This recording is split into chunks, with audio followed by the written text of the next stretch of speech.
Howdy, howdy. We are live on a Friday night. I'm not used to it still being so bright and sunny outside because I'm in Nevada. I'm at Star Trek Las Vegas, so I'm on West Coast time, the Pacific time. So it's weird to me to be streaming at 5 p.m. I'm used to 7 p.m. Central, but I'm honored and privileged though to be joined by the magnificent and delightful Starfleet boys. So Starfleet boy, how you Wow. doing?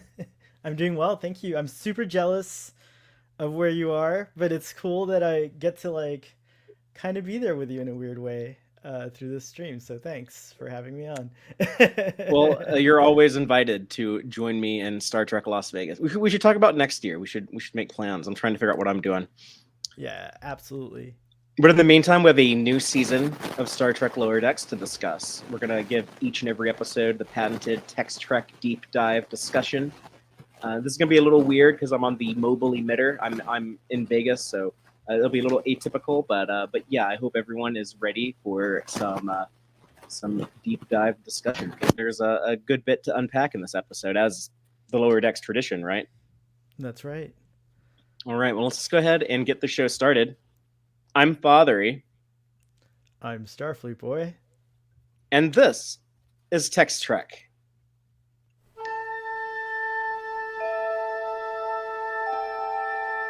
Engage.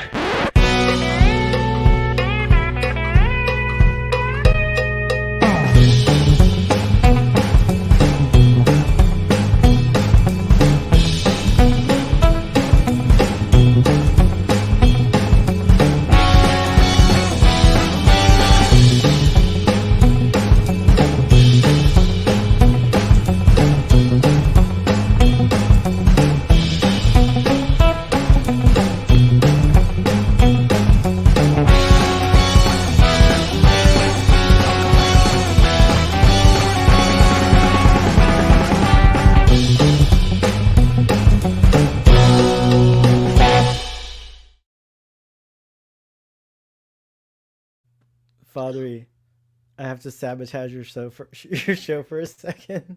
So I wasn't recording from the beginning, but I'm recording now. That's fine. We're not gonna use that audio because I don't have time Oh, to edit it. So I you're can good. stop You're recording. good. Okay, all Yes. right, awesome. But thanks for checking. That was very considerate. Uh, but howdy, everyone. Welcome back aboard the Starship Texas for the 205th installment of the Tex-Trek podcast, the home of Star Trek fandom from deep in the heart of Texas, where we take a deep look at Star Trek old and new. And tonight we are talking about the Star Trek Lower Deck Season 3 premiere, Grounded, written by Chris Kula and directed by Jason Zurek. So if you're watching this live, you might have noticed I am not in the normal Starship Texas bridge. I am in a Las Vegas hotel room because I have been at the convention. I've been at STLV. And if you're listening to this later, I am sorry if there's a not the normal level of audio quality that we shoot for, but I'm just having to do the best I can while I'm on the road using the mobile emitter. But yeah, I'm very hyped. I'm very excited. I just literally just like ran back up to my room because I wanted to see the Strange New Worlds panel that's going on right now, and I just stayed long enough for the actors, the Strange New Worlds cast, to come out on stage. Some of them I had never seen before, like Bruce Horrick and Jess Bush, and it was just okay. I've seen them. I'll have to go to one of their panels in the future because I have a show to do, and I ran up to my hotel room. But yes, I love being here with our delightful audience and the people who listen later and the people who check us out live and chime in and the live chat. So speaking of people that I love and want to thank, I just want to give a quick shout out before we get into the Lower Decks episode. Just a quick shout out to the Tex-Trek Patreon supporters. That's you, Starfleet Boy, but also Kick is Eternal, Gay Clevin Lundstrom, Crazy Dutchy, Joanne Robertson, Quark Spar, and our anonymous supporters. Thank you all so much. If people want to go help us out on Patreon, you can come in at various different tiers, but you can get in as low as $2 a month, and that will get you into our monthly episode watch-alongs, where we've been having a lot of fun with those. And if you can't join the Patreon, you can still stay connected to us on the Tex-Trek Discord server. I'm trying to get more people engaged over there. There's a lot of cool stuff we can do, so please check that out as well. But that was a mouthful, but now that I got all that out of the way, Starfleet Boy, are you ready to talk about Grounded? Yes, I'm ready. I spilled wine earlier, and it's terrible. It looks Yeah, like you're gonna get grounded, right? I'm gonna get grounded. For making So, a mess in but the house. I did a stage one cleaning like really hard. That's why I'm a little out of breath. Actually, that's why I sound that, and I was drinking wine. But Well, everyone give a round of applause to Starfleet Boy who scrambled to clean up some wine that he spilt. You said it was your parents' anniversary celebration, right? yes, cheers. Okay. And they watch. They're watching. My mom is. My mom's probably Well, watching too. congratulations, congratulations. Angelina, yes. How many years? So How many years? 45 years. 40. It'd be a lot cooler if it was 47. But that's only 2 years away. So It's only 2 years away. That's kind of cool. 45 is a hell of achievement. So congratulations to both your parents. That is incredible. Thank you. But yeah, as of this season 3 premiere, I'm just gonna recap it real quick as the normal tradition. So if you're new to Tex-Trek, this is how we normally go about things. We always read the synopsis, give a brief little spoilery recap. So if you haven't seen the episode yet, then be warned, spoilers are coming. And then we'll kind of go into the episode breakdown where we talk about each little story beat, kind of beat by beat almost. And then at the end of the show, we'll do some Gorn eggs where we talk about the Easter eggs, in jokes, and continuity connections, and also the subspace transmissions where we read some audience responses. So just to give that quick synopsis and recap, the official synopsis reads: Mariner enlists her friends on a rogue mission to exonerate her mother as Captain Freeman faces a military tribunal for the destruction of Pakled Planet. And yes, they go on this daring mission to break into the Cerritos, eventually to hijack the Cerritos, and then it turned out they didn't need to do anything all along because Starfleet and the Federation has their shit together, and they weren't going to send an innocent woman to prison. They actually uncovered the truth all on their own. So, And how cool was it to kind of get a glimpse into the upper decker kind of world at large? Like we saw what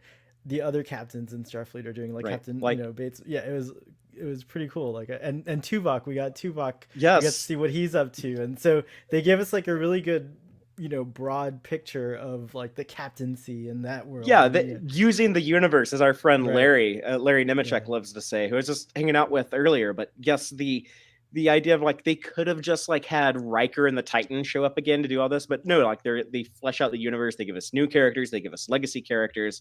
We get a first name for Admiral Freeman. He's Alonzo Freeman, or yes. Zoe. Carol calls him Zoe. So that was kind of neat. But yeah, just that opening. And again, if you're watching this live, I apologize because we're doing things a little different on the road in Vegas. But normally we would have graphics from the episode. We would share screenshots as we talk Oh, about it. we're But not sharing any screenshots, Fatheree. No. yeah, so That's okay. apologize, but we'll just have to listen to our wonderful descriptive Yeah, voices we'll be very and use your own descriptive. memory. So, you know what it looked like, but you, Starfleet Boy will try to pop up a few images if there's any online. I'll see if I can scramble some on all here. right, we'll go for it. You have screen sharing permission. I have absolute power. But speaking of like the images of the show, how about that franchise logo at the beginning, like they did with Strange New Worlds? I was actually curious. I figured they would use that for the other shows beyond Strange New Worlds, but I didn't know if they would just keep the Enterprise on all of them or if they would change it to be tailor made for each show. So I was very happy to see the Cerritos on the franchise logo. Yeah, that's awesome, and I hope it's something that we'll see for Prodigy And and Discovery, and Discovery. Yeah, with and Picard, is it going to be the La Serena? Is it going to be Stargazer? Is it going to be it's gonna a be the version of the Enterprise? Enterprise, man. Did you see that But they tweet? Did you can't see that they tweet can't I spoil dropped? it though. No, I not See, yet. Which tweet? Jeffrey Mandel showing the bridge of Oh the yes, Enterprise D under construction. I'm pretty sure I retweet that. I got so excited when I saw that. I was like, I was like, yes. Yeah, they got options on Picard, but cool to see the franchise logo. They even put in like the cosmic koala is in there if you look closely. I think on the right side of the screen. Mm. But we get the recap of the events of last season's cliffhanger. The arrest of Carol Freeman. That's kind of like that final tag scene on was it first contact, right? Was the season 2 finale. Right. They recap it here. They use the FNN, the Federation News Net, kind of like the Star Trek version, like cable news, and ton of Gorn eggs in there that we'll go over later. But So yeah, basically we open with Admiral Freeman. I'm sorry, Carol Freeman, Captain Freeman, and Hot Water, Admiral Freeman, and Beckett Mariner, of course, freaking out. Beckett, a little more than Alonzo, but and they set up the Verugament thing that will come to be kind of convenient later at the end of the episode. But, That's when yeah, that's the last part where before we see the screen smash from Mariner throwing a plant at the yeah. screen. I don't know why anyone would have like that many plants and that many monitors in Hey, one I get it. room, If I but were an admiral, I'd want as many screens. I'd want a whole wall to be just L cars, like from floor to ceiling, and I'd have to climb on a ladder to press some things if I needed them or whatever. it's like how like Picard and Cisco, they always have like a ton of pads on their Yeah. desk. Like why do you need all that? Just like take one and then just you're only gonna look at one at a time, right? You just need like one screen. I mean, E- maybe two or three I can understand. I like having two monitors on my Everyone computer. today But, needs a minimum of 2 screens. I'm sorry. It's a fact of life, Fatheree. but they introduced a new character with the Admiral Les, what Uncle Les, whatever his name was. Oh, Buen Amigo. That was Buen Admiral Buen amigo, Amigo. buen Yeah. amigo. It means good friend, right? Yes, good friend. And they're all good friend. Everyone, they're so good.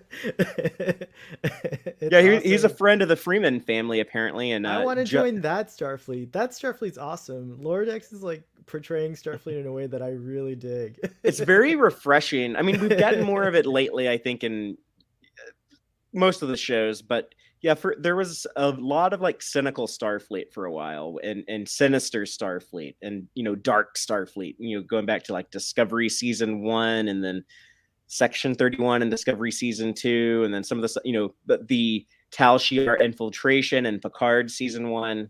So I get that there was interesting ideas to explore in that, but yes, we love seeing the positive, hopeful, good Starfleet, right?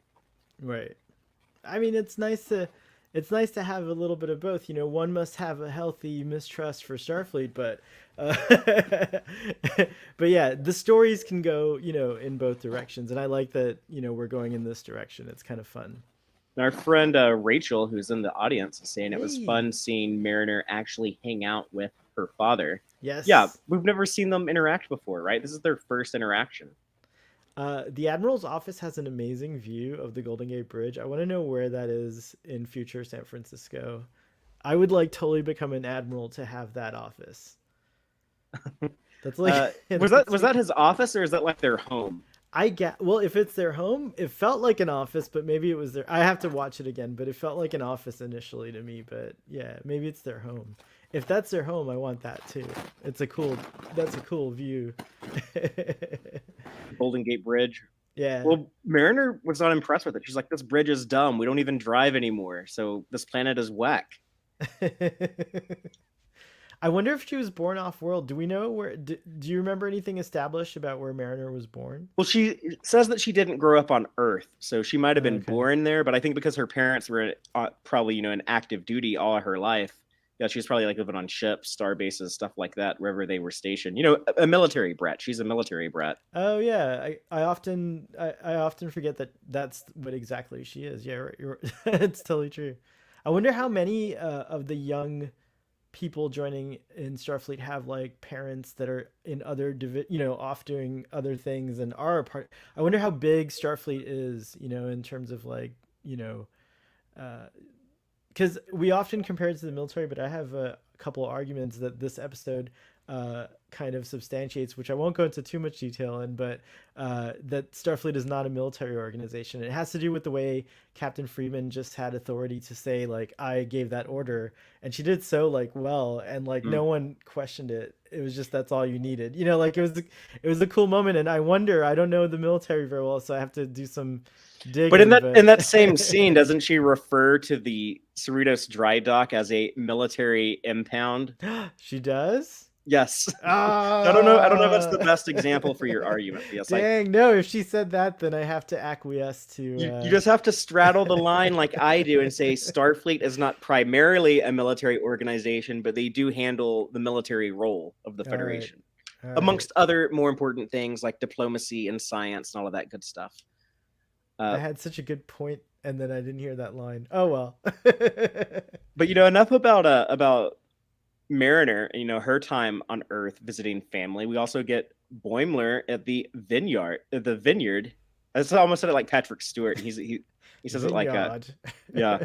But the vineyard in California, where I was disappointed that we don't meet any of Boimler's family. I would just love to see what his parents are like, or if he has any siblings. Until now, I wasn't even curious, but I agree with you. I just kind of like enjoyed Boimler being a bossy, kind of person on his family's raisin farm. Yeah, You with know, the girls there. So if you're I watching this, we have some images pulled up now, finally. But I watched it again before we streamed, and I love the things they say. I'm gonna write them down later, but like something like "inspect my bushels" and like, Genevieve, yeah, she's like, yeah. Bradward, come taste the sweetness of my bushel. And then Mandalina wanted to go to the privacy of the pickery shed so that he could teach her the difference between the grapes. I want to go to the privacy of Boimler's hickory shed. That sounds amazing. And then Leanne, it's like the comedy that works in the rules of three, right? So they had it happen 3 times, and then on the third time it's a little different. The third one was like Leanne, who was like just like the most obvious one, who's like, I'm soaked in juice, I need help getting naked. And that's when like he's so frustrated, he yells, he's like, just spray off with the hose, Leanne. Like, we know that Boimler likes girls, but like why was he not into any of the vineyard girls? I had a really stupid wild take, but I have a new take which I think is better. He's just being a boss. Like this is his family's business. He's just all business. No it's time. all business. He has no all time work, to be no play. Yeah, exactly. And so he just wants to get the work done, go home, and then make video calls to Barb or something, right? Like So he wants a Starfleet lady, or and whoever. Barb. Yeah, in Cupid's errant arrow in season 1, Barb was a lieutenant, so maybe he's like, he's got eyes looking upward. And we have a new person on our panel joining right now as Rachel. Rachel, hi. I'm like was at a work meeting, which is why I'm dressed like way like more professional than I usually am on these streams. I was at a work meeting too. That's why I'm dressed like this. Yeah. That sounds more interesting than my work meeting then. All three of us represent a different level of acceptable workplace attire. Yeah, so if you're listening to the show, I'm in Lower Decks uniform right now with my sleeves rolled up like Mariner, collar unbuttoned, all sloppy like that.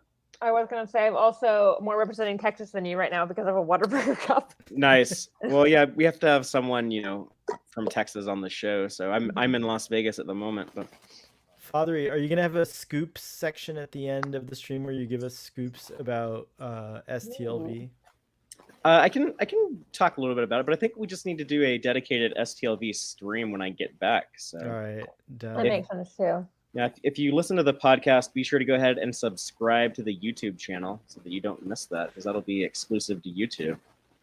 I was going to say, as before I hopped on, I heard you talking about Mariner as a military brat, and no, it's related to that part where she was like, I didn't grow up on Earth. As a military brat, in a lot of ways, I did not grow up in the U.S. You traveled around like Europe? A little in Europe, mostly Asia. Is that my mic doing that? I think that might be your mic. Okay, let me get my hair out of the way. And Fatheree says it's okay not to record. No, you're better too. Sorry, guys. We're harmonizing right now. Yeah, I was moving my. I think quality control.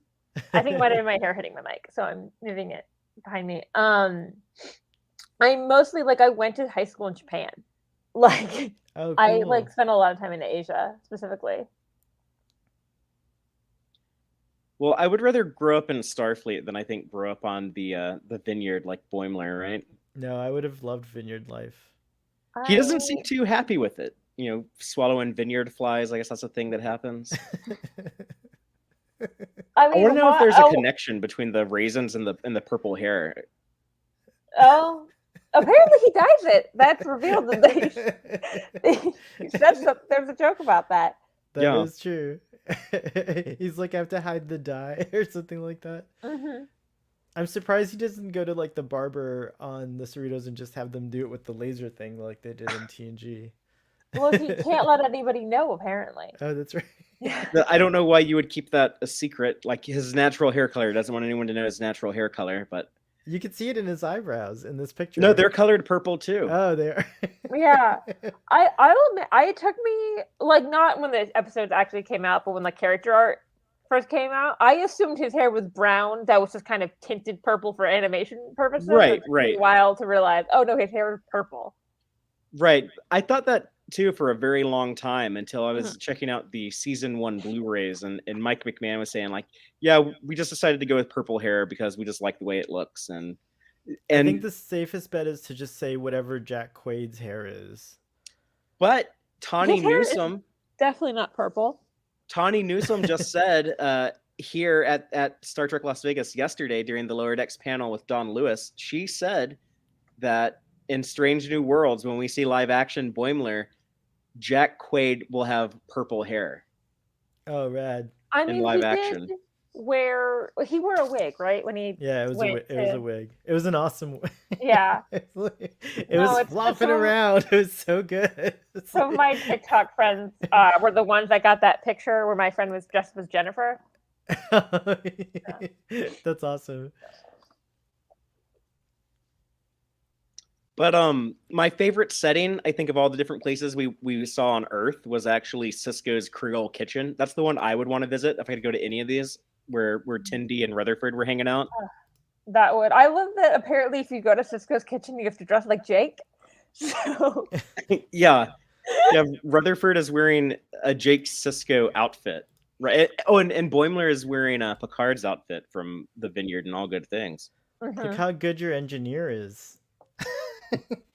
Great job. The hot sauce was a Ketracel White joke, right? Yes. Right. Yes. Ketracel White Hot. Yeah. That was such. I mean, well, obviously, because we've seen the trailer, like we know they're like leading into Deep Space Nine, but like I was not prepared for how much even in the first episode they were, and it made me very happy. I don't know if anyone from Paramount is able to do this, but I would pay for a recreation of this in a cell, like a traditional animation cell, like, you know, so I could. They don't use those anymore. No, but you could print it on a cell, like it could, you know, it could almost be a cell, or send me the cell like with the drawings and I'll paint it in, because maybe I'll just hang it like just as a drawing. But either way, it's such a beautiful, like, that frame, whoever captured this, it's such a beautiful like moment right there. I love that. Is a great moment. It's like so cool. We're talking about the 4 main lower deckers sitting around the table at Sisko's Creole kitchen in their civilian clothes. Yeah, they do look great. Good designs. And the gag was great. Mariner's just pouring the hot sauce on like it's nothing. The worst part is knowing I'd be Boimler. Yeah, I would be Mariner. I'm a spicy food. Me too. To be fair, I have figured out that I'm actually okay with spice. My family's just insane and like really good with it, and I'm normal. So, and also part of, I think, growing up in Asia, I handle Asian spices a lot better than like Mexican or Western ones. So like a sriracha type of spice. Yeah, like I handle sriracha better and like a wasabi better than I handle like jalapenos. I like all the above. I want all of them. Yeah, me too. Or like I'm a spice hound. Like I can eat kimchi very well, and I lived in Korea when I was younger. I didn't like kimchi when I lived in Korea, but I was also in first grade. And this is super appropriate, by the way, because the team at Lower Decks love to put good food in their shows, and we got so much. We got churros later on, like that's true. Oh yeah, it's crazy. And I think there was in Bozeman where where we had the, I guess, tourist attraction of the site of the first contact and the first warp flight. It made me mad that there's not a real Star Trek theme park currently, and I want it. Well, we can build it now. We have like a design, we can just make it look like that. Yeah, I would. It would be amazing. I'm trying to fetch an image of that, but yeah, that was the part that like the episode just enthralled me, was the theme park. I especially them using the first contact music when they go there. It got me. And and it wasn't just like a quick nod, it was like the full theme. Score, and then it was so good. that, because I think I just tweeted like music moments, because I also like them playing Magic Carpet right when they went on the actual ride. Right. That was incredible. Jerry Goldsmith, he's just the gift that keeps on giving, right? They use so much of his work in modern Star Trek, and I mean, I get it. It's great stuff. Here, okay, I can only find these like hero images. Sorry, but this is the other cell I would want. It's so good. Look at this. That is so good. Of everyone sitting in the cockpit of the Phoenix. It's so good. This is amazing. It's very. I do, but we have seen like Zephyr Cochrane do this flight twice, and both times it's, hey, let's put our like known characters in there with them. Yeah, but you know what I loved about the Cochrane stuff was not just that they got James Cromwell to come do the voice for like the silly cartoon episode, but it's funny because I like didn't even have to look it up. I was like, yeah, that's his voice. I recognize it. But the things that he's saying, they're not the things that he said in First Contact, but they're kind of similar, but they're also like kind of cheesy. Like this is something you would make to be like an educational thing for families to take their kids to. So it was, like it made sense. It wasn't like the exact like verbatim dialogue from First Contact when he's talking to Riker. Makes sense that they would kind of be like, hey, we're supposed to keep it quiet that the crew of the Enterprise is there. Right. Right. And the record keeping was kind of sketchy post World War III. There was a lot of stuff that they probably weren't real clear on. So there's obviously recordings of Zephyr Cochrane, because we see a recording in Enterprise, so people would know what his voice sounded like. They just wouldn't know like the exact things that he said. I have to believe that the engineers of First Contact Land, is that what it's called? Do you guys know what it was called? I forgot. Like Historic Bozeman. Historic Bozeman. Yeah. Okay, well, even better. Those people for sure were in touch with the crew of the Enterprise, and I bet you like Data gave the most detailed account you could imagine of everything, like right down to like the fibers that were in Cochrane's hair. That's true. Unfortunately, Data was on the Enterprise having his own weird adventure during a lot of that. It's true. I know, but he would everything's recorded with the sensors, and so he would interpolate that data into visuals, and that's what Star Trek really is. I do. It's unfortunate that Cochrane's sitting through his whole thing, because I would love to just them have to deal with how tall James Cromwell is. Oh yeah, he dwarfs Jonathan Frakes in that movie. I remember watching it and be like, if Jonathan Frakes looking up at him, Jonathan Frakes is 6'something. Like, yeah, he's a gigantic dude. He was at Star Trek Mission Chicago, but I didn't see him that entire convention. Starfleet Boy's computer system is going whack. Sorry, guys. I spilled wine on it a little bit. I didn't realize, and it might be fritzing out. So what did you not spill wine on? It's awful. It smells here. But I got most of it, so I have one of those like fancy vacuums that cleans and disinfects. It's like it's like a standard Starfleet issue wine cleaner. Well, before we get onto like the Cerritos stuff, we should bring up Chief Carlton Dennis, or Denny, the transporter chief at the Starfleet transporter facility. He's just like the sweet old man. It was like kind of the opposite of Star Trek 3, where instead this guy is like a young dude and also like an asshole. It's like, what if the guy at the transporter booth, instead of being Mr. Adventure from Star Trek 3, he's old but really sweet, and like you don't want to be like Uhura and like tell him go get in the closet at phaser point. I love that they're just like, oh no, I feel guilty about it. Like Like, he's like my grandpa. He's like everyone's grandpa. I like how he attempted to to like subvert them, and then he felt bad too. He was like, no, no, no.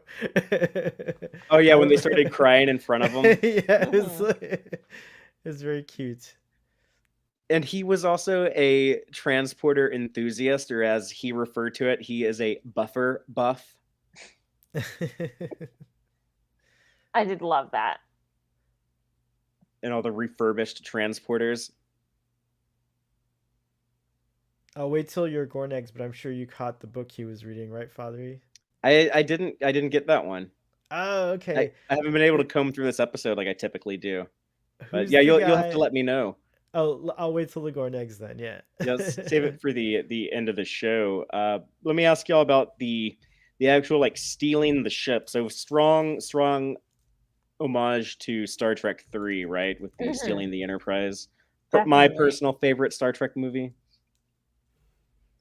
Yes, but I like the twist on it that where Mariner she's like, I'm gonna go check on the nacelles, and she like, ejects them from the mission so that they don't go down with her.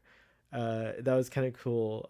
Also showing, kind of what Mariner's willing to go to, to get her, to prove that she's right. Yeah. Which I loved. Yeah.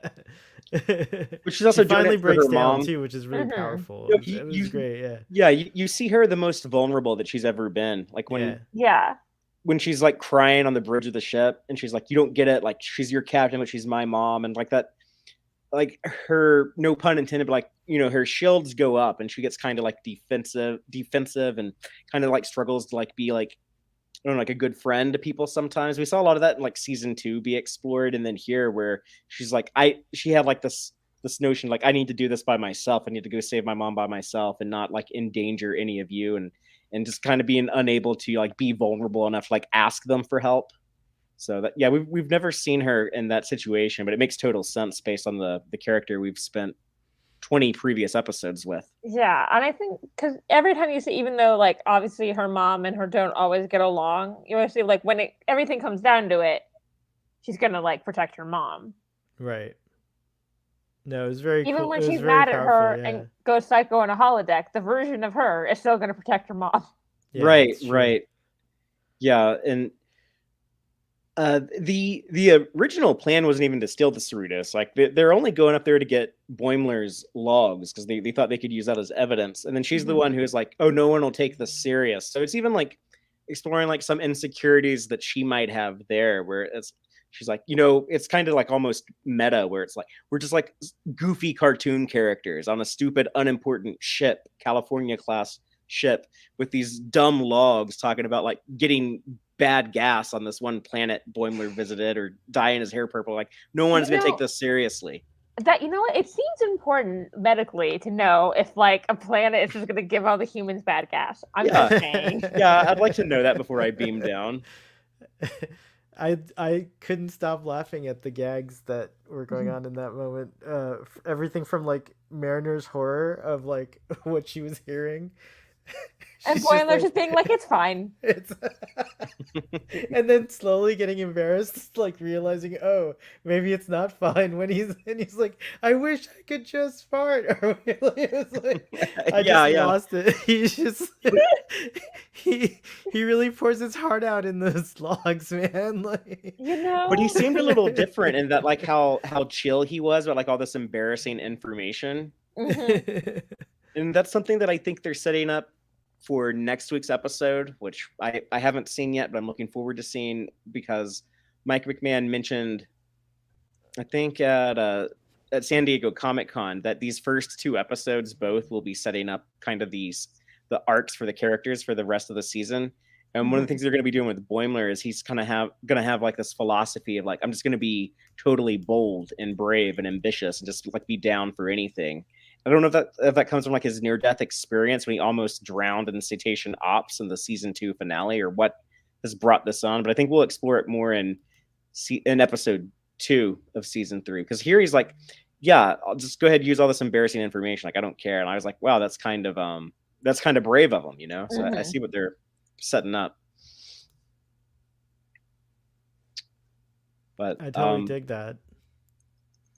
yeah, it's interesting. Like the character was created to be kind of like this goofy underdog. And then they really like advanced him in season 2. He becomes more of like a Starfleet badass type guy. And but they still need to have him like be a wimp at eating like the Ketracel white hot sauce and stuff like that. Yeah. So it's a bit of like a balancing act, I'm sure. Yeah. I'm trying to find other images that are like suitable for sharing, but there's not many out there yet. But I did find another one here, which I love. There's a lot of like heroic kind of images, and I really dig it. Let me see here. Let's see if this works. The computer's a little slow right now. Fortunately, it's not smoking. She's also. They're both like. Did they get those hats as merchandise at the park? Yes. Okay. Yeah, Tindy and Rutherford are wearing Zephram Cochrane hats, which I mean, I want one of those. What they do is they I replicate want one. them. Yeah. This is so cool too, by the way. It's just like we're seeing so much of how the Federation is like an Earth life, and like it just delighted me to see like all the other like there was nothing about it that didn't seem like it's really there. Like even if this was live action, I expect there to be a theme park like an educational sort of like, you know, entertainment zone, you know, theme park dedicated to the first contact event, you know, like that's totally something. Yeah, I mean, we knew there was a statue, right? Like Jordy talked about. Yeah, there's a statue. I visited here on a field trip when I was a kid. There's a giant statue of you right here. To me, I'm dying to go to this place. In fact, I don't know. Isn't land affordable in Montana right now? Like, I feel like someone should just go and scoop up all build the theme park. Yeah, yeah, it should just happen. I know in the 2060s, I'm gonna start dressing like Zephram Cochrane. If I'm still alive, I'll be pretty old then. But yeah, I'm just gonna wear his very like I guess future westerny type Montana outfit and the hat and the hat. Yeah, the hat. Well, I want the hat now. That's the thing. So I was like, I guess the headcanon I made is that this episode would take place after First Contact, like the movie takes place in the right because first Contact would have been in I think 2073, and the show's in 2382. So I think it's 2373 and then 2382. My like headcanon is the theme park came after like the TNG crew got back and was like, hey, we were there, we got information. Yes. Yeah, or maybe they updated it. I didn't really think about that, but yeah, the Enterprise E would have had all the info. It was like just build around the statue. That's amazing. I like that. That's 100% what I think in my headcanon. Yeah, I know.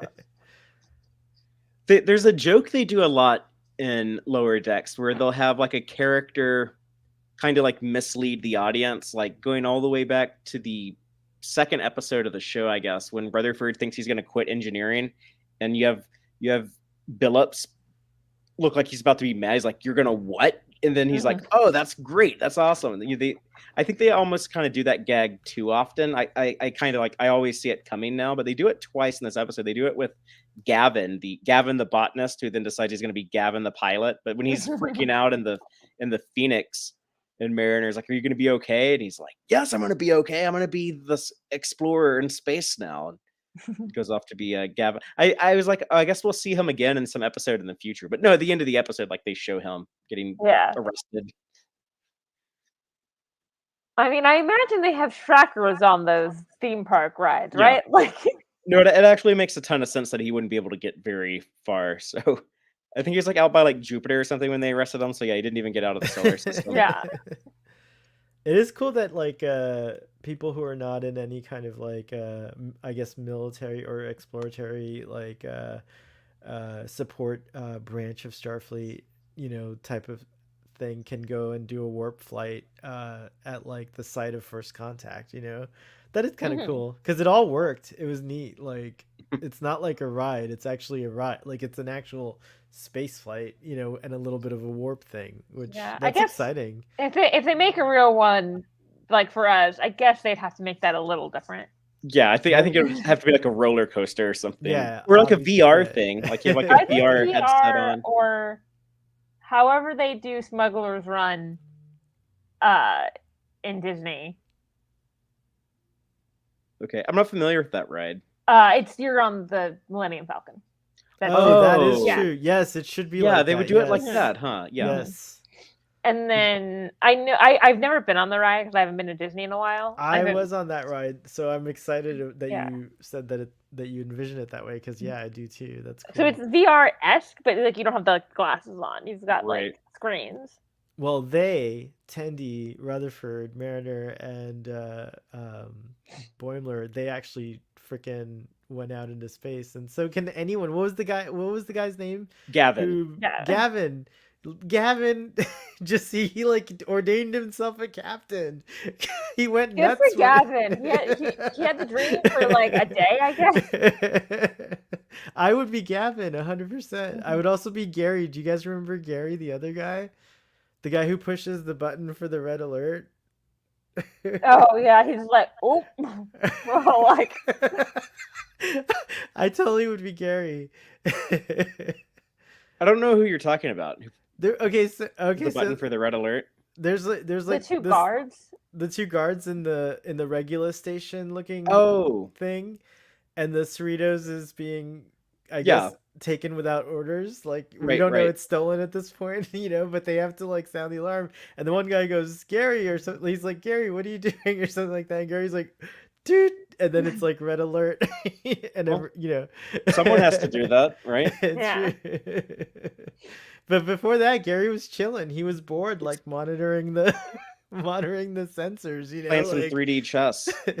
Wasn't the Cerritos like near the moon, or where was it? Was it like, what base was that? Do you guys know? They had to warp to it, I guess. So maybe it was beyond our solar system. No, because originally they were going to beam up to it, but they couldn't beam up to it because. It was at the moon. Yes. Yeah. Of course, the there's Verugament going on. That is the job migration. So like the whole point of the Verugament, I think, was just to make them have to go to Bozeman and steal the recreation of the Phoenix. Mm-hmm. Like, well, I can't beam you up. The Verugament has a natural scattering field. They're going to prevent you from beaming. The ship they do steal is more the Bozeman or the theme park rides. They do like we were talking about. They didn't plan to steal a ship. They did. They technically stole 2 ships in this episode, so they've topped every other episode stealing ship, right? Because this is the most ships that have been stolen. No one's ever done, or I should say, taken without orders. Well, maybe like they successfully stole the Phoenix, but they did not successfully steal the Cerritos. Like those guards are on them pretty quick. Is that the real Phoenix just being constantly like restored? Is the Phoenix no? Is the ship of Cochrane a thing?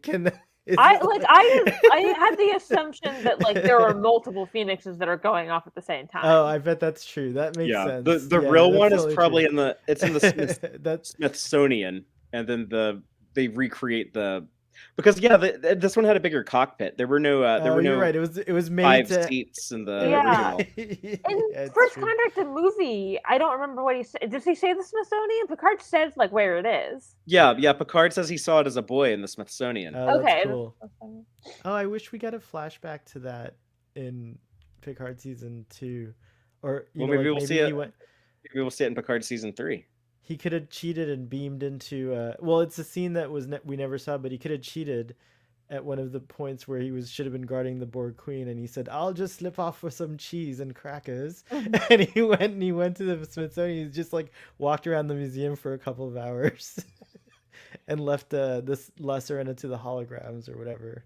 Let me ask y'all a question about when Boimler is trying to take back control of the shuttlecraft.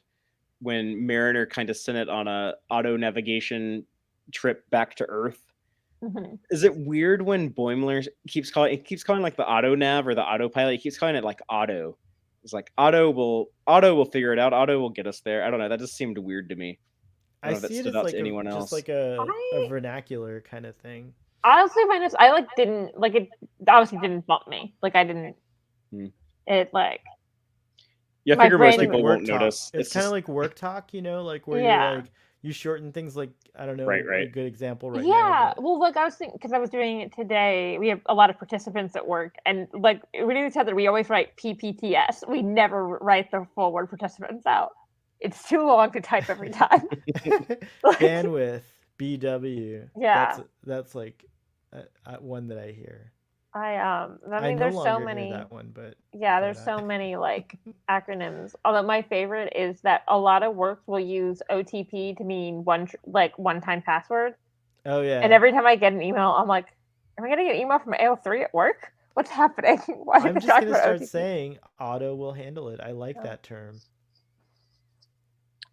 Well, let me ask you about the end then, with the verugament, and then like the, I guess, attempt at deceiving the security people when they're like, "Oh, we're just helping these creatures," which visually was hilarious. Like the actual, like, it looked like the worst job you could ever want to do, where you're being shocked by tentacles while you're, I guess, like helping these creatures reproduce, and carrying the DNA from one to the other, and being covered And in Boimler slime. was being like sucked again, like by one of the protuberances. Just doesn't have the best luck.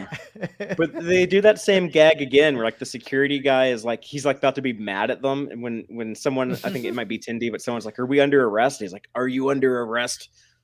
And then he's like, all nice. He's like, "For what? For helping these creatures mate? That's really great, scientific work you're doing. Like, of course you're not under arrest. Just tell me, what officer ordered you to do this?" I love her entrance. I gotta see if I can find that. But Oh, it's so good. I did. There was Carol Freeman or something, Captain Carol Freeman, and she's like walking Yeah. amazing. Like it was just like super cool. And I- she's like amazing. It was great. And it kind of makes sense because even though we usually what we see in Starfleet is the more like military side, is that it's supposed to be exploration and like science. So it's like, yeah, Right. they would do stuff like this. Right. Totally. And they are doing it. In the midst of their shenanigans, they're actually recording all this data, or at least the ship is to some degree. It was certainly not yeah. glamorous work, though. No. Did someone refer to it as spooge or something like alien? Alien sploof is what Boimler Sploof, said. Thank you. Okay, I was trying to understand what that word was. When Sorry, I think he says, even covered in alien sploof, it's good to be back home. Sploof. Oh, sploof is so much better. I am so relieved that it's sploof and not what I thought it was. Well, I think that might be a distinction without a difference, but the story that Captain Freeman tells about like what really happened, where it's like, oh man, there's like this incredible, like, epic story of really awesome Starfleet cameos, and a bunch of like, sounds like dramatic stuff happening, and we didn't see none of that this whole episode. We just see like the dumb, like, let's steal the amusement park ride and then get covered in alien slime. I love I love seeing Tuvok again, but I was like, oh, I would like to hear him. Can I hear Tim Russ's voice? Yeah, I think that might have been why they used Captain Batesman too. Is like, okay, Kelsey Grammer might be a difficult get for our show, but you know what? We can draw a picture of him. That's Sometimes true. that's all you need, though. It was pretty awesome. Like, it was pretty cool. I like that whole. I feel like you could get Kelsey Grammer just because of his like history on The Simpsons. I feel like you could get him. I think it's probably something that I would say that maybe it's a tease to some future event where Captain Batesman could be coming in. Yeah, I wouldn't have guessed that entirely if it had just been him, but it being him and Tuvok, I'm like, I feel like they wouldn't tease like both of them without like us getting like Tim And Russ. imagine both of them in the same episode. I'm actually okay with Kelsey Grammer not showing up in Star Trek again, because I'm a little salty from last year at STLV. He was here at the convention, and I went to the panel he was on, and he talked about like every show or movie he had ever worked on except for the one time he was on Star Trek. I also you know, this isn't just my thing. The Frasier reboot's supposed to be on Paramount Plus. He's already working with Paramount Plus.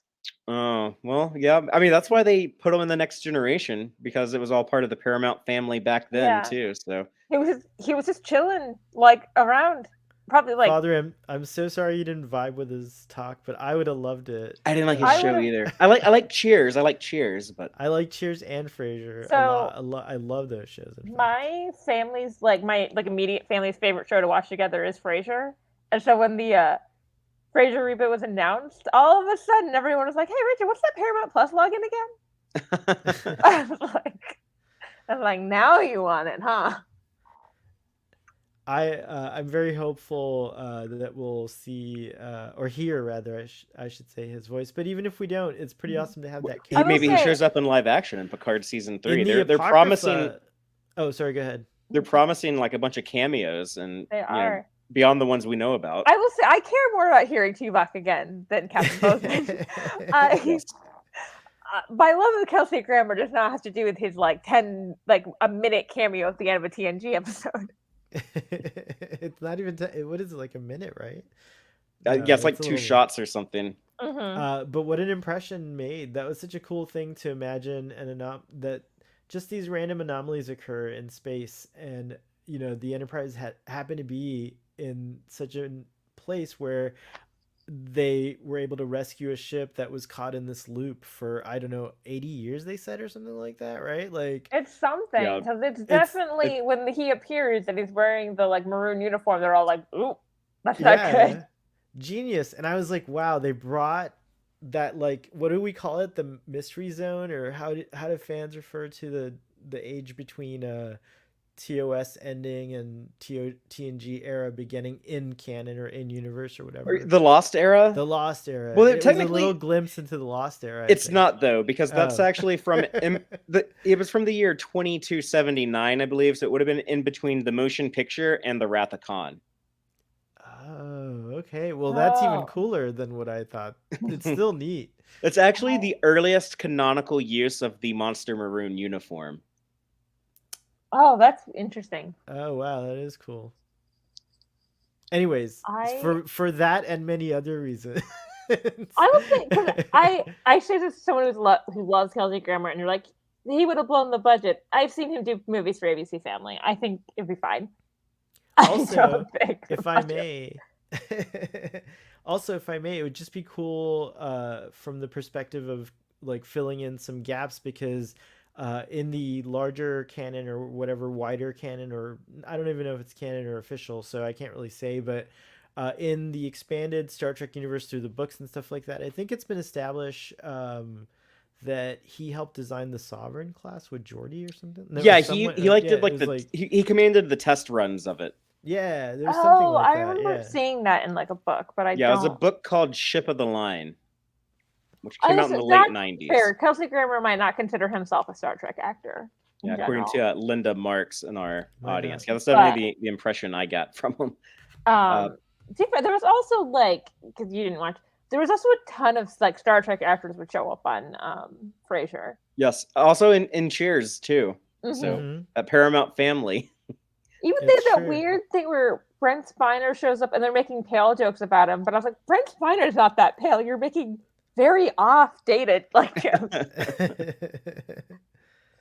Well, the other, I guess, important thing for the rest of the season at the end of this episode was setting up the new dynamic between Ransom being in charge of Mariner, and he's going to be the Mhm. one who decides if she's going to be disciplined or, I guess, kicked off of the ship or whatever. And that creepy line from Ransom where he says, "As far as you're concerned, Mariner, I'm your mama now." Yeah, I was not didn't love that line. Creeped me out. I was like, remember when they both implied they were into each other in the first season? Don't love that jump to this. I think Yeah, I that's a think little it's gonna weird. lead to that. I think it's gonna lead to something, them kind of hooking up though, because I think I'd like Ransom to is see really that. sore. I Remember, that- Mariner was really kind of flaunting her privilege in a way in the beginning of last season. Mhm. Yeah. You know, and that really pissed because I don't know how much time has passed, but I feel like some of these characters might be dealing with things that they were going through with each other. So maybe Ransom's still kind of sore at Mariner for all the time she flaunted her privilege at him, and Yeah. kind of Yeah, like overrided. that was So he's it is rude and kind of it is untoward or whatever, but I can see Ransom going there like on rare occasions like like being constantly like subverted by a like a lower officer, an ensign basically.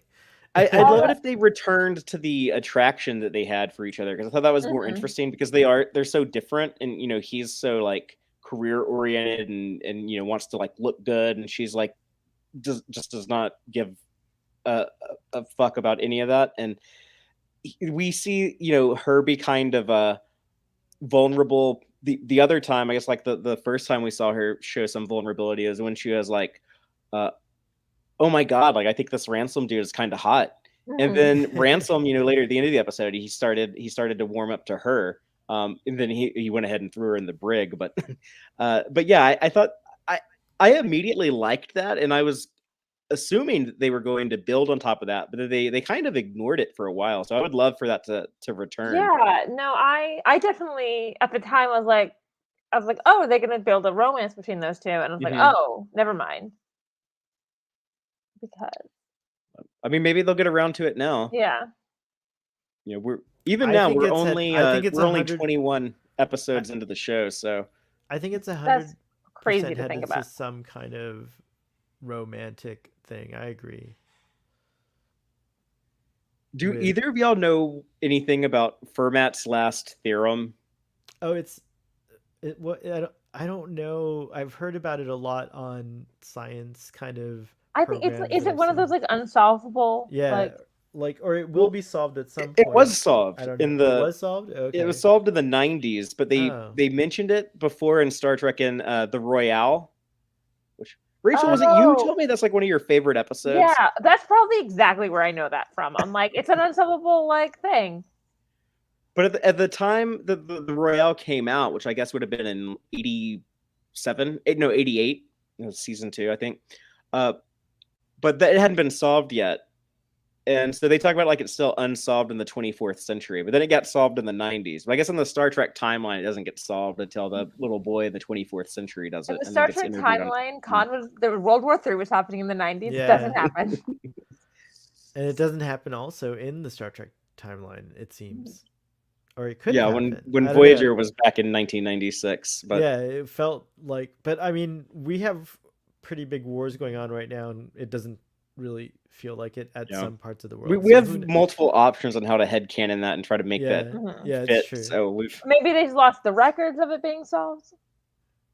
Yeah, it got lost. The theorem got lost in World War III. There we go. Now we're doing some. It's some a really that's a dark tale. Unfortunately, we're living it. But it's if humanity could be shrouded from the truth that easily, it'd be pretty wild. And that's actually a good story. That's a good Khan story, actually. I think.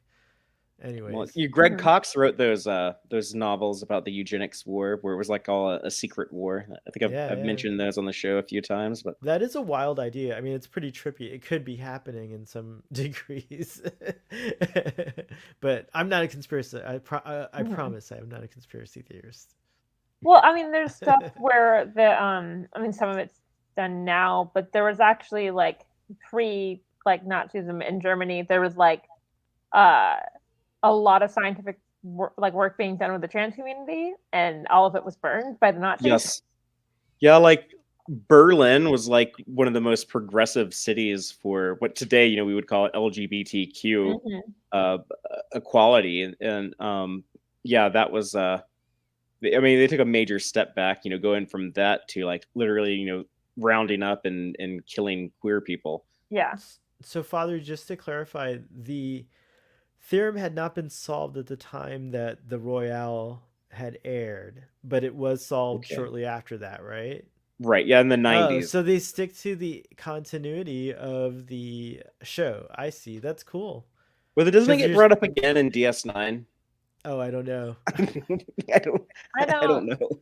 What does Memory Alpha say? They don't mention it every time. We should... Is there Let me see a if I can memory pull up. alpha tab for? There must be. There's a memory alpha tab for everything. I love memory alpha, but it's... Oh wow, Jay's in the audience and he's got a explanation that for some reason my screen won't let me click on comments. Oh, I got it. But yeah, cool. Jay in the live audience, he says, a conjecture by Fermat that if n is an integer greater than 2, the equation xn plus yn equals z has no positive integral solutions. I'm already lost. I ain't sure what we're talking about now, but I'll continue for those who do understand. Fermat noted that he had a truly wonderful proof of the conjecture, but never wrote it down. In 1995, a general proof was published by the Princeton-based British mathematician Andrew Wiles. So, yeah, I suppose it gets lost and some kid figures it out in the 2380s. That's rad. I liked Rachel's solution there. Yes. Did y'all have any other, before we talk about like all the Gorn eggs in this episode? That's our Easter eggs, in jokes, and continuity connections. But before we get into that, did either of y'all have any other thoughts on Grounded?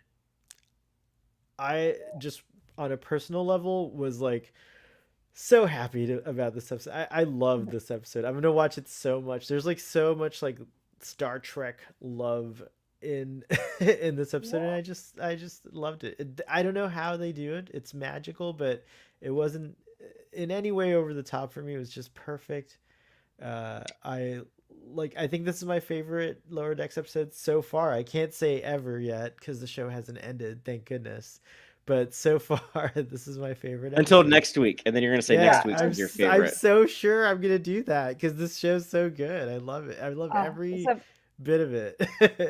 This episode was really good. I love how they managed to spend time on Earth and it still felt very Star Trek-y. Which I feel like sometimes when Star Trek shows goes to Earth, sometimes I'm like, oh, it's just a different show. Like when Kirk and McCoy and Spock go camping. Exactly. You're right. like,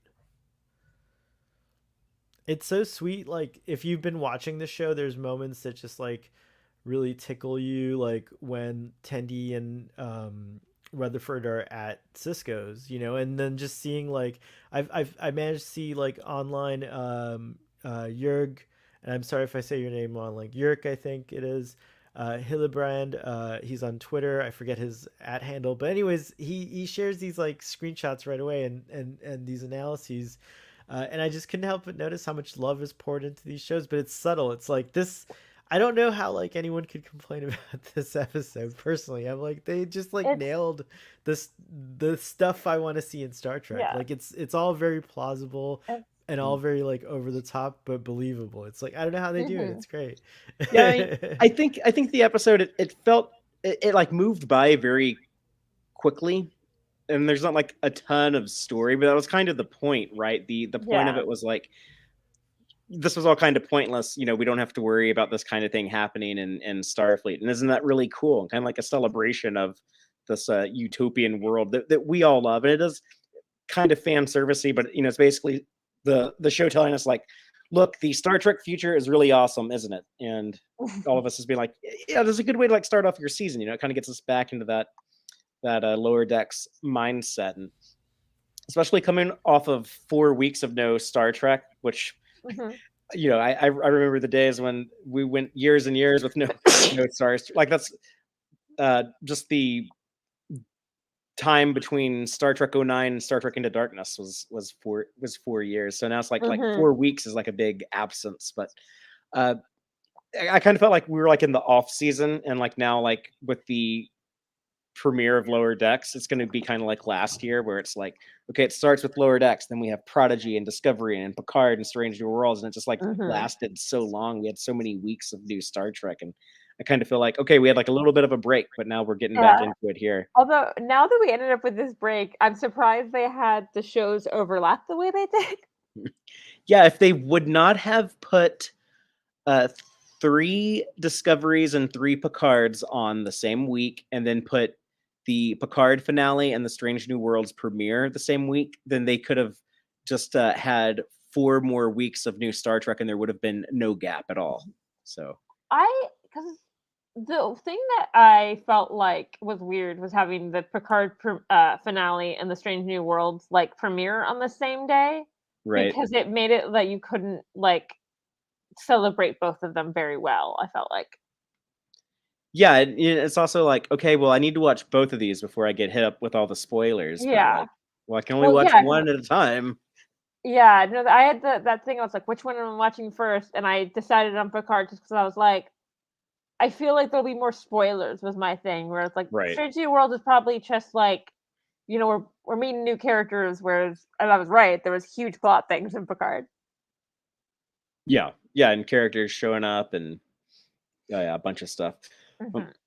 So Starfleet Boy, or Rachel, you too. If I'm gonna go through some of the Gorn eggs I found in this episode, but if I miss anything, like I said earlier, I haven't had time to like really comb through it like I normally do. But I guess the very beginning with the FNN news lady, that ticker going across the bottom of the screen is just packed with we have Admiral Jellicoe. He's mentioned, and I guess he's banning the Zebulon sisters. They're not going to be doing the choo-choo dance on ships that are in active service anymore. There's the Buffalo Solar Knights eclipsed the London Kings in the first game of ELDS. So the London Kings, I guess baseball is a big thing on Earth again after being extinct for so long.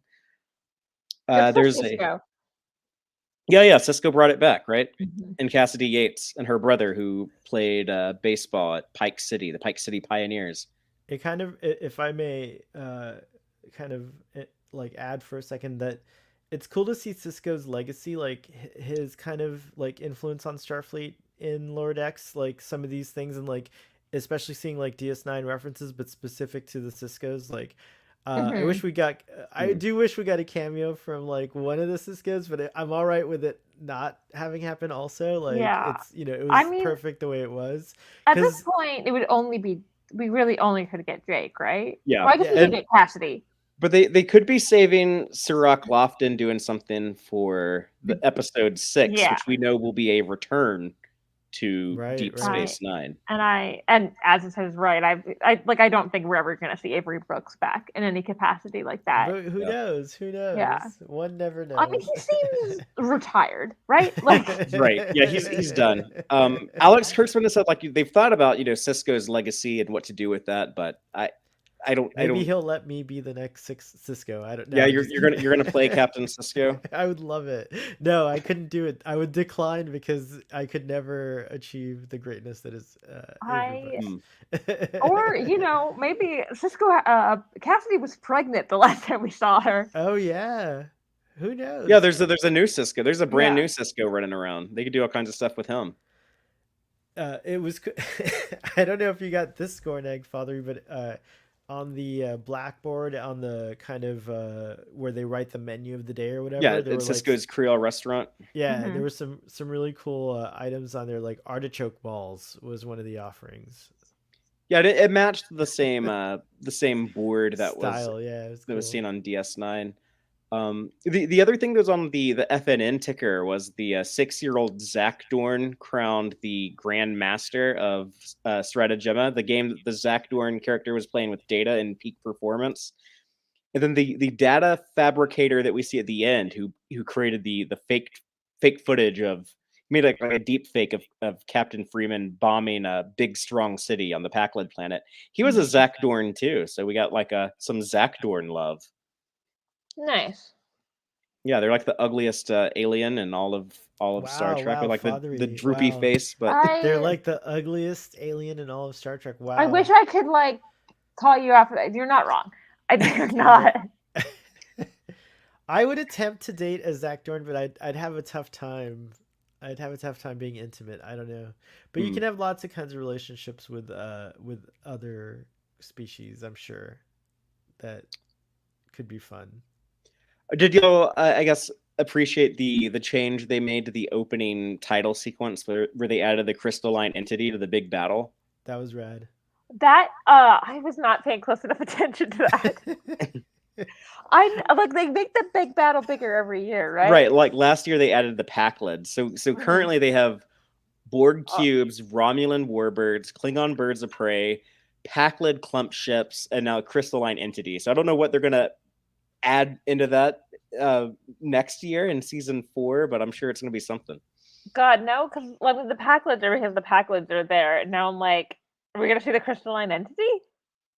Although I guess the crystalline entity got blown up at TNG, didn't he? Yeah, but then they established that there were more in season 2 of Lower Decks and I Excretus when That's they true. they were trying to do all the dangerous stuff and they found more. So I guess more of them show up at some point. You know, Oh my gosh, wasn't one of a kind. I derailed your Gorn eggs. You've derailed my life, Starfleet boy, but jeez. I love you anyways. Oh, thank you. Is that not what friendship is for? Yes. But we already talked about a bunch of these that just came up in our conversation. But yeah, the Vineyard, we had Boimler's outfit matched Picard's outfit and All Good Things. Rutherford's outfit matched Cisco's, or I'm sorry, Jake Sisko's, I should say. Kitchener White Hot Sauce, the restaurant. The Bozeman stuff, what all was there? You know, there's the bar was recreated, the First Contact music, the Vulcan ship, the Taplanahoth is there, the statue is there. Bar. Oh, so he makes that joke about the jukebox plays one song. Yeah, the one song jukebox. Yeah. What was the book in the in Denny's transporter room? Starfleet boy. So he was reading a book. Yeah, so it was written. It was a book written by or about Emery Erickson. The transporter inventor from Enterprise. Yes, and actually, hold on, I might have done something correctly. Yes, there you go. Because he's a buffer buff, of course he would be reading about it. And we see all the retro transporters in there. That's really fun. And I couldn't find the image, the screenshot. I wasn't good enough of a technical person tonight. Sorry, Fatheree, to find the actual screenshot. But it's only for one frame apparently that you see the cover of the book. So that's kind of awesome. It's like, yeah, it's like they're getting sneaky. Then they're really trying to. I mean, Mike McMahon said there's been Easter eggs in the show that like people have have never spotted. Like you literally have to go frame by frame. That's amazing. You could probably hide so much information in a frame. I'm so bad at saying the Easter eggs.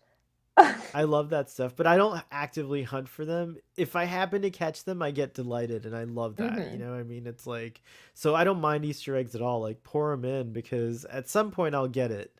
Yeah. And, you know, it's gonna. Oh, be I fun. love them. I'm just bad at spotting them. That's. Well, there were some with the security people. They had the 3D chess goes all the way back to, I guess, where No Man Has Gone before in the original series. There's the Akira class starship from Star Trek First Contact. Tuvok making his first return post Voyager. Glad to see that he actually got his brain cured after Voyager Endgame. So he's still active in Starfleet and still a badass, it seems. And Captain Freeman calls the entire Pakled scam a classic Pakled Samaritan snare, referencing the TNG episode Samaritan Snare, where the Pakleds were introduced. And I think that's everything that I know of. That's it. Yeah. Unless y'all got anything else. That's all I got. I'm trying to think. I mean, San Francisco is a Gorn egg, technically. No, I don't know. I'm not counting the Golden Gate Bridge as a Gorn egg. But yeah, we typically, you know, if it's something that's the entire episode's a Gorn egg, like First Contact land. Like, if it's something that's recognizable from the real world, I don't. Yeah. I think the AC just kicked on in here. Is that what you're hearing? Okay. Oh, maybe. I thought it was my mic again. Oh, sorry. But I'm not gonna like count like, oh look, they have a tricorder. That's like, you know, like some of these things just exist in Star Trek. But we normally have like a little bit of a better list. Again, this is just if you're new to Tex-Trek, this is just the way that we're doing it this week when I'm on the road with the mobile emitter. Come back next week and it'll be a much more organized list of Easter eggs, in jokes, and continuity connections. And then after we go through the Gorn eggs, we always have some subspace transmissions where we just read some audience feedback. I love hearing what people think about these episodes. You can let us know in the comments on YouTube or reply to my tweets. I often ask people what they think about the latest episodes, or you can let us know in the Tex-Trek Discord or the Tex-Trek Facebook page. But I got a subspace transmission from someone in physical media, like a physical object, like old school, but a Tex-Trek viewer. She says that she watches on YouTube, Victoria. So hi, Victoria, if you're out there. Very nice, very sweet person. Actually, while I was at the convention yesterday, came up to me and gave me a wonderful card with a gift in it, and she had like some really cute stickers on it and stuff. I have pictures of it on Twitter if people want to get a better look at it, but I just want to read what she wrote in here. She congratulated us on reaching 200 shows. But yeah, so she addressed it to me and Dave, who's the regular co-host on the show. Y'all should go check out all of our Strange New World, Deep Space Nine, all the other stuff we've done if you haven't. But I think Rachel and I are pretty good substitute hosts. Well, I like y'all a little bit better, but don't tell him this. I just know he's not going to listen to this. So, well, no, actually, I do hope that Dave hears this. I've already shared it with him, but I'm just going to read the card that Victoria wrote. She says, Tex-Trek, Fatheree and Dave, thank you. Your videos and reviews and insights are fun and inspiring. I'm new to the Star Trek franchise and stumbled upon your vids and completely enjoy the friendship you both share online. Good dialogue, keen insights. You've made this world a better place, y'all. LLAP Victoria. So I just want to say thank you, Victoria. That meant so much to me. That was easily the coolest thing that I think is going to happen to me in this entire convention. Like if anyone asks me what's the coolest thing at STLV, I'm going to say like, oh yeah, getting like this really sweet card from someone in the Tex-Trek audience. And I know there's a lot of people like Victoria who aren't like really active online, but still like check out our content. And there's more people that enjoy it than it seems like sometimes. And yeah, it's cool when people do like come forward and let us know, or if you want to like let me know that like you think we suck, like that's cool too. You can, I'll take any feedback. But yeah, so thank you, Victoria. Thank you, everyone who is in the live audience and being part of the conversation with us every week. And thank you, everyone who is listening or watching later. We appreciate it. I am kind of warmed by your sentiment, and I just want to say that feel free to tell me if I suck, but if you're afraid to, just tell Fatheree that I suck, and he'll let me know on your behalf. Well, no one could think that of you, Starfleet Boy. People should all go check out Starfleet Boy over on the Starfleet Boy channel. I wasn't and follow him on for a plug, Twitter. But thank you. Yes. People should also check out Rachel. Thank you. I'm on a couple podcasts. I'm on the Disco Trek podcast, and I am on the podcast Masks and Mayhem, which is not about Star Trek, but I managed to make a Star Trek parody TV show in that fictional world. So, and we do a show together occasionally. Mm-hmm. There's no like it's just like a show it's a pop-up show. I like that. Like it's a pop-up show.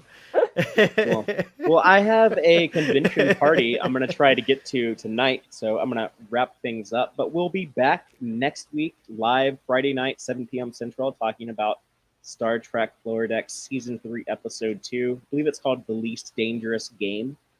And that'll also be available to listen to wherever you get your podcast. But until next time, as always, live long and prosper, y'all. Listen to the Tex-Trek podcast through Apple Podcasts, Google Podcasts, Spotify, or at tex-trek.com. Like us on Facebook at facebook.com/tex-trek. And follow Fatheree on Twitter at TXTrek. Please support us by liking our videos and subscribing to our channel on YouTube. Thank you and take care.